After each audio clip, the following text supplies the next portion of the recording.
ما لقيتش مكان عام زي المكان ده اقدر اتكلم فيه. حبيت ان انا اجي في المترو لانه بيبقى فيه اكبر عدد من المواطنين.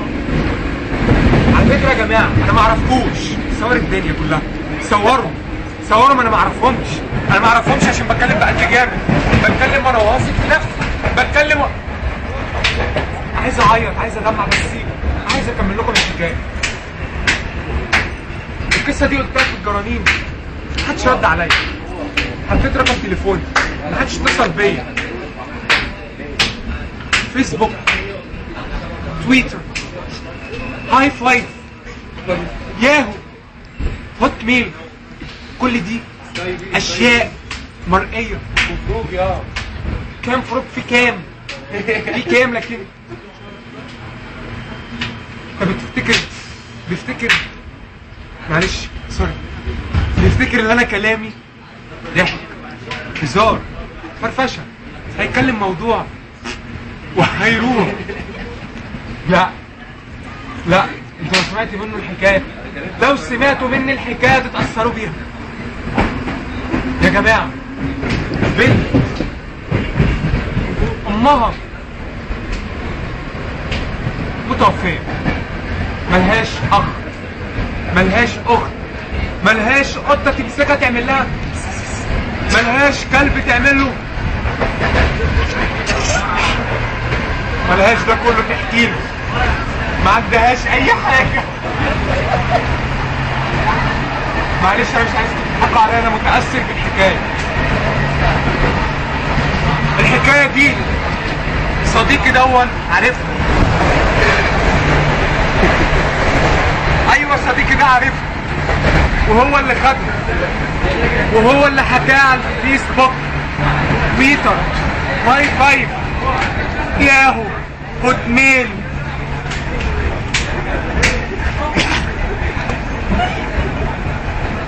تضحكوا، ايوه لازم تضحكوا، وانا عارف انتوا مش بتضحكوا عليا، انتوا بتضحكوا على نفسكم. ايوه بتضحكوا على نفسكم. الحكايه هدخل لكم فيها، مش هطول عليكم، لن اطيل عليكم هذا الحديث، هخش لكم في الحكايه. بنت مامتها متوفيه، ملهاش الا اب، هو ما عندهوش الا هي، يا دوبك بينزل الشغل الصبح ما بيرجعش الا 6 مساء بعد ما الشمس بتروح. ايوه بعد ما الشمس بتغيب بيصحى بيروح شغله من نجم عشان يوفر لها لقمة عيش، عشان ما يخليهاش محتاجة لحد، عشان ما يخليهاش تبص لحد، عشان ما تحتاجش للمناجلاء اللي تحتيهم. انا عايزه شويه شطه، انا عايزه فص توم، ايوه عشان ما تحتاجش لجارته. انا اسف ان انا بتكلم بالطريقه دي، ومحتاج ان انا اعيط. عيط يا احمد وفضفض يا احمد، محتاج ان انا اعيط. عيط.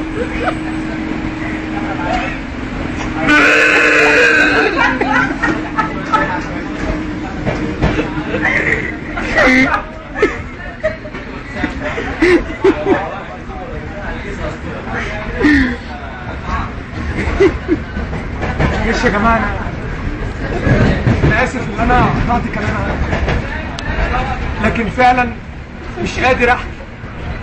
الناس اللي عملت الراجل في العين.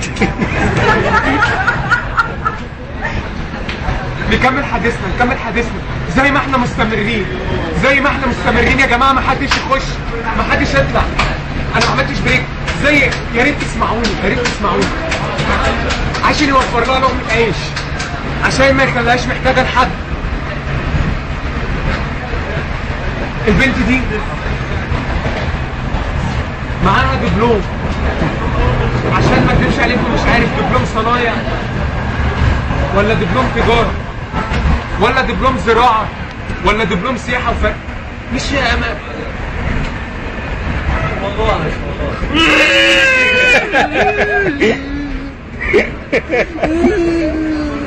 معلش يا احمد، معلش يا حبيبي، معلش يا حبيبي، معلش. ماشي يا جماعه انا متاسف. المهم كان بيحبها جدا طبعا، بنته الوحيده كان بيحبها جدا.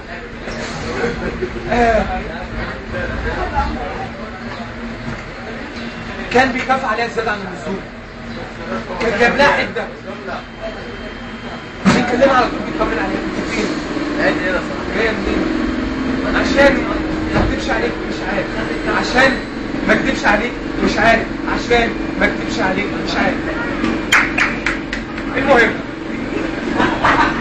مش عايز اطيل عليك في الحديث، مش عايز اتكلم كتير عشان انا عارف القعده واحد مثلا مسموع في وش الحساب، واحد عايز مش هطيل عليكم كتير. المهم جت في مره صاحبه على بنت من اصحاب السوق، بنت مش عايز اسميها بنت،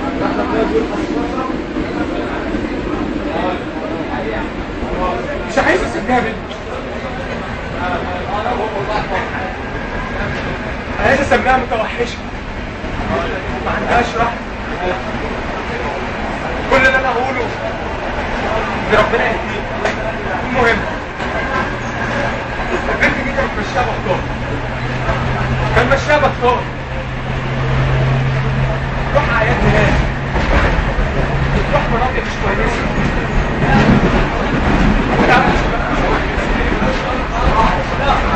يا رب يا رب بعدت عن البنات كشباب كرجاله، كشباب كرجاله، ربنا يبعدنا عنهم.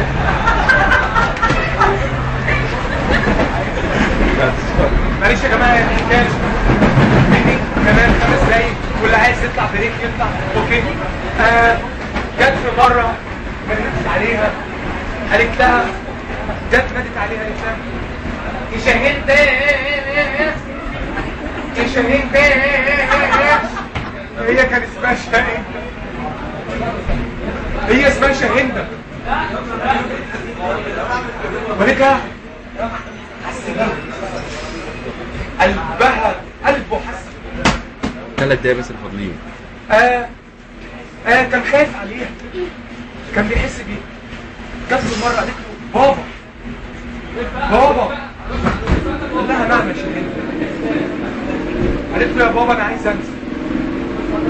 الراجل قلبه بيدق وحاسس ان بنته هتنزل ويحصل لها اللي انا هقول لكم عليه بعد كده. مش عايز اسبق في الحديث، انا مش عايز اسبق في الحديث، انا هجيلكم في الحديث دلوقتي، بس الموضوع مؤثر فيا.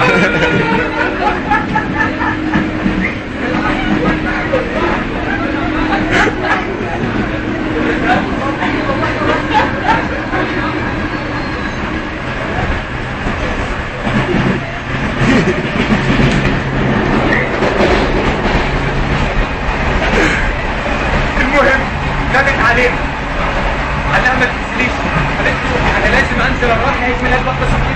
قال لها اشمعنى ما كنتش عارفه عيد الميلاد ده من فين؟ من قيمه 3 ايام، من قيمه 4 ايام، من قيمه اسبوع. جايه دلوقتي تساعدها تقولي لي انا نازله. نادت عليها ونزل، ابوها شك فيها، ابوها مشي وراها، ابوها مشي وراها. بعد ما مشي وراها لا ابوها قال له حس طلع لا شباب بتفتح الباب، قال لهم بنتي فين؟ قاموا عاطفينه اول ما شافوا حطوه في بانيو. شوف القسوه، حطوه في بانيو، حطوا عليه ميه نار، حطوا عليه فلور، حطوا عليه اريا. مش هسالكم اشمعنى حط عليه الحاجات دي، انا اقول لكم عشان تتحلل، عشان الحوار ده يتحلل، عشان الجثه تتحلل وما بلاقاش اي اثر. بعد ما حللوها حط لها كلور، ميه نار، الين، حط لها اريا. المهم بعديها قاموا موتينه. البنت ماشت مصوته، روحت البيت لقت حد بيخبط عليها، لقت ابوها في وشها، قالت له مستحيل. قال لها مع اريا مفيش مستحيل.